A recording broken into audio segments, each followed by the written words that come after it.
Hello मेरे प्यारे दोस्तों, कैसे हैं आप। दोस्तों, मैं प्रस्तुत हूँ फिर से एक नई कहानी लेकर। कुंवारे बदन का दर्द। जावेद ने अपनी बीवी रह चुकी शबनम को बड़े ही गौर से देखा तो हक्का बक्का रह गया। यह एक होटल था जहां सब लोग खाना खा रहे थे। तलाक के बाद तो वे दोनों एक दूसरे के लिए अजनबी थे, लेकिन 5 सालों तक साथ रहने के बाद एक ही बिस्तर पर सोने के बावजूद कैसे अजनबी रह सकते थे। शबनम अकेले ही एक टेबल पर बैठकर खाना खा रही थी और जावेद अलग टेबल पर। 5 सालों के बाद उनके चेहरे में कोई खास फर्क नहीं आया था। शबनम को खाते खाते कुछ याद आया और वह खाना छोड़कर जावेद के टेबल की तरफ बढ़ी। शायद उसे 5 साल पहले की कोई बात याद आई थी। आपने खाने से पहले इंसुलिन का इंजेक्शन लिया है कि नहीं? शबनम ने जावेद से पूछा। इंजेक्शन लिया है, लेकिन 5 साल तक तलाकशुदा जिंदगी गुजारने के बाद तुम्हें कैसे याद है? जावेद ने पूछा। जावेद, मैं एक औरत हूँ। तुम्हारे जाने के बाद इतना मेरा किसी ने ख्याल नहीं रखा। जावेद ने कहा, अगर ऐसी बात थी तो तुमने मुझे तलाक क्यों दिया? वह तो तुम जानती हो, 5 साल साथ रहने के बाद भी तुम माँ नहीं बन पाई, और बच्चा तो हर किसी को चाहिए। अगर तुम बच्चा पैदा करने के लायक होते तो क्या मैं नहीं देती? शबनम ने कहा और अपनी टेबल की तरफ बढ़ गई। जब वे दोनों होटल से बाहर निकले तो फिर मेन गेट पर उनकी मुलाकात हो गई। चलो कुछ दूर साथ चलते हैं, जावेद ने कहा। जिंदगी भर साथ चलने का वादा था, लेकिन तुमने ही मुझे तलाक देकर घर से निकाल दिया। शबनम बोली। जो होना था हो गया। अब यह बताओ कि तुम यहाँ आई कैसे? जब तुमने तलाक दिया तो मैं अपने माँ बाप के पास गई। वे इस सदमे को बर्दाश्त नहीं कर सके और 6 महीने के अंदर ही दोनों चल बसे। मैं तो उनकी कब्र पर भी नहीं जा सकी, क्योंकि औरतों का कब्रिस्तान में जाना सख्त मना है। उसके बाद मैं भाई के पास रह रही थी। भाई तो कुछ नहीं बोलता था, लेकिन भाभी के लिए मैं बोझ बन गई थी। वह रात दिन मेरे भाई के पीछे पड़ी रहती और मुझे जलील करते हुए कहती कि इसकी दूसरी शादी कराओ, नहीं तो किसी के साथ भाग जाएगी। तुम नहीं जानते कि कोई मर्द तलाकशुदा औरत से शादी नहीं करता। सबको कुंवारी लड़की और कुंवारा बदन चाहिए। भाई बहुत इधर उधर भागा, पर कहीं कोई मेरा हाथ थामने वाला नहीं मिला। आखिरकार उसने एक बूढ़े आदमी से मेरी शादी करा दी। वह दिन भर बिस्तर पर पड़ा रहता और मैं उसकी एक नर्स हूँ।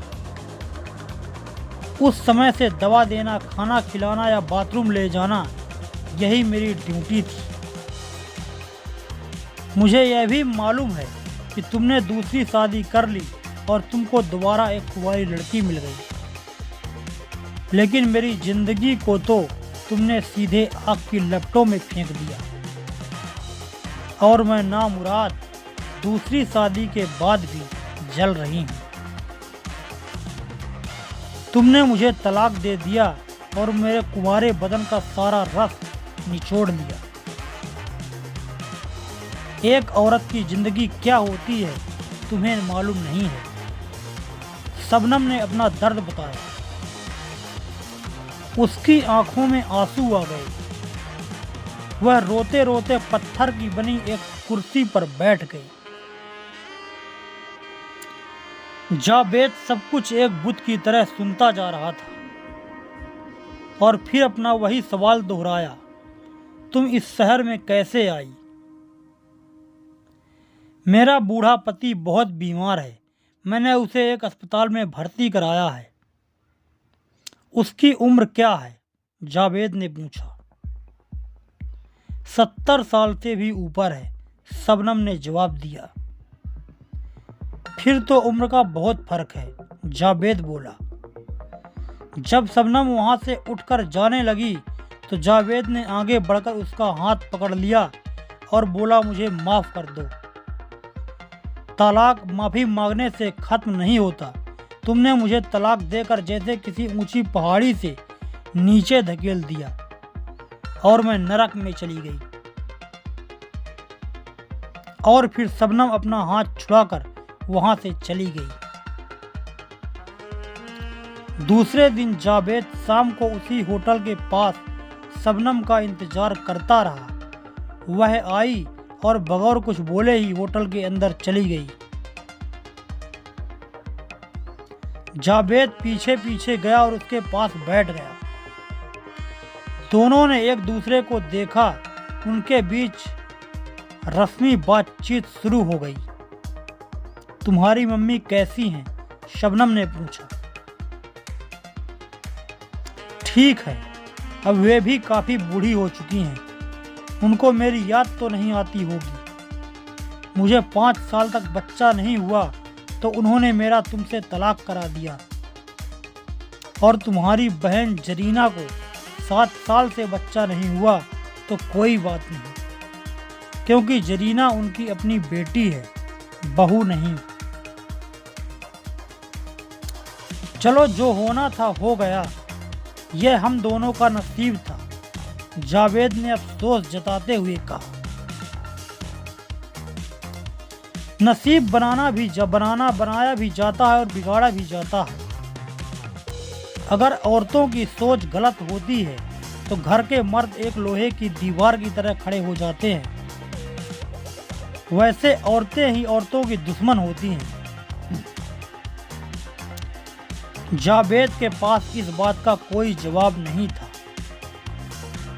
वह होटल की छत की तरफ देखने लगा। फिर उसने बात को बदलते हुए कहा, क्या मेरी मम्मी से बात करोगी? हाँ, लगाओ फोन, मैं बात कर लेती। जावेद ने अपनी माँ को फोन लगाकर कहा, मम्मी, शबनम आपसे बात करना चाहती है। तौबा तौबा, तुम अपनी तलाकशुदा औरत के साथ हो? यह हमारे मजहब के खिलाफ है। मैं उससे बात नहीं करूंगी। उसकी माँ की आवाज स्पीकर पर शबनम को भी सुनाई दी। जावेद, तुम उनका नंबर दो, मैं अपने मोबाइल फोन से बात करूंगी। जावेद ने शबनम को मोबाइल फोन लेकर खुद ही नंबर लगा दिया। घंटी बजने लगी। उधर से आवाज आई, कौन? मैं आपकी बहू शबनम बोल रही हूँ। आपने तो अपने लड़कों को मुझसे तलाक दिलवाया। वह एक तरफा तलाक था। मेरे माँ बाप को इसका इतना दुख यह हुआ कि वे मर गए।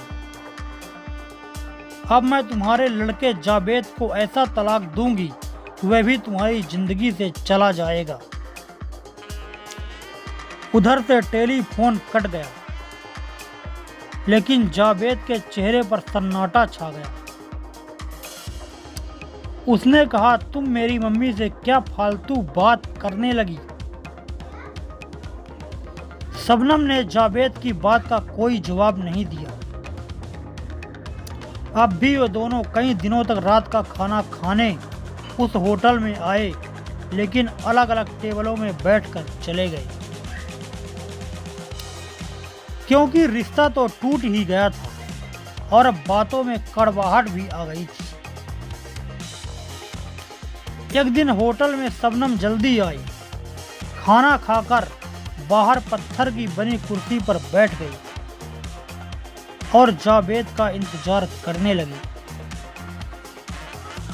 जावेद जब खाना खाकर निकला तो शबनम ने उसे आवाज दी, आओ कहीं दूर तक इन पहाड़ों में घूम कर आते हैं।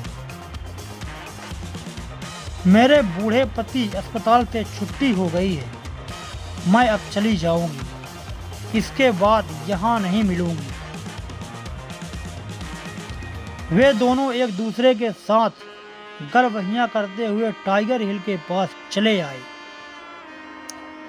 जहां ऐसी ढलान थी कि अगर किसी का पैर फिसल जाए तो सीधे कई गहरे फुट नीचे नदी में जा गिरे। शबनम ने सांस चलते चलते जावेद से कहा, मैं तुम्हारा अपने मोबाइल फोन से फोटो लेना चाहती हूँ, क्योंकि अब हम नहीं मिलेंगे। तुम इस ढलान पर खड़े हो जाओ ताकि पीछे पहाड़ों का सीन फोटो में अच्छा लगे।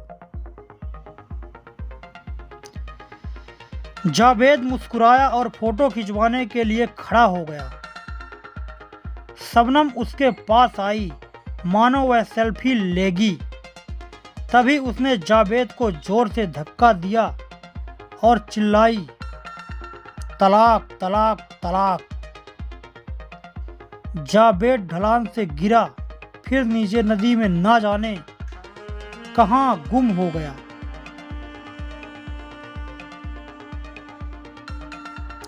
उसका आज तक पता नहीं चल पाया। तो दोस्तों, कैसी रही ये कहानी और क्या शबनम ने सही किया, ये कमेंट करके हमें ज़रूर बताएं। अगर वीडियो अच्छा लगा तो वीडियो को लाइक कर दें, चैनल को सब्सक्राइब कर दें ताकि मेरी हर वीडियो आप तक पहुंचती रहे। धन्यवाद।